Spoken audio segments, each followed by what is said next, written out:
There is only one way to happiness, and that is to cease worrying about things which are beyond the power or our will. First say to yourself what you would be, and then do what you have to do. Man is not worried by real problems so much as by his imagined anxieties about real problems. If anyone tells you that a certain person speaks ill of you, do not make excuses about what is said of you, but answer, "He was ignorant of my other faults, else he would not have mentioned these alone." Other people's views and troubles can be contagious.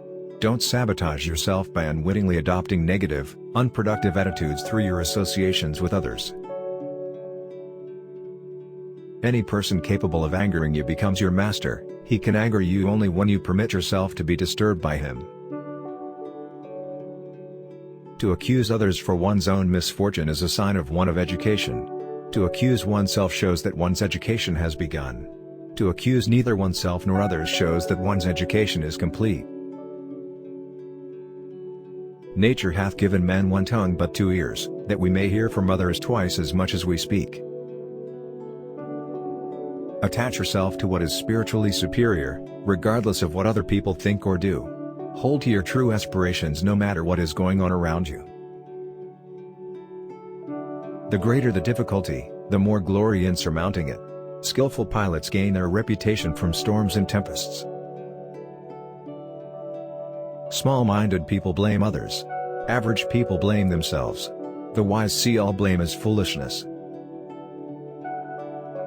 We must not believe the many, who say that only free people ought to be educated, but we should rather believe the philosophers who say that only the educated are free. No great thing is created suddenly, any more than a bunch of grapes or a figure. If you tell me that you desire a fig, I answer that there must be time. Let it first blossom, then bear fruit, then ripen. If any be unhappy, let him remember that he is unhappy by reason of himself alone. For God hath made all men to enjoy felicity and constancy of good. It is our attitude toward events, not events themselves, which we can control. Nothing is by its own nature calamitous, even death is terrible only if we fear it. There is but one way to tranquility of mind and happiness, and that is to account no external things thine own, but to commit all to God. When a youth was giving himself airs in the theatre and saying, "I am wise, for I have conversed with many wise men," Epictetus replied, "I too have conversed with many rich men, yet I am not rich."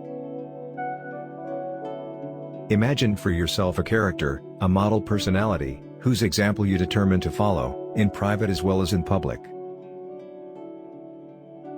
Your happiness depends on three things, all of which are within your power: your will, your ideas concerning the events in which you are involved, and the use you make of your ideas. Those who are well constituted in the body endure both heat and cold, and so those who are well constituted in the soul endure both anger and grief and excessive joy and the other effects. Whoever then would be free, let him wish for nothing, let him decline nothing, which depends on others, else he must necessarily be a slave. Freedom is not procured by a full enjoyment of what is desired, but by controlling the desire. As a man, casting off worn-out garments taketh new ones, so the dweller in the body, entereth into ones that are new. No person is free who is not master of himself.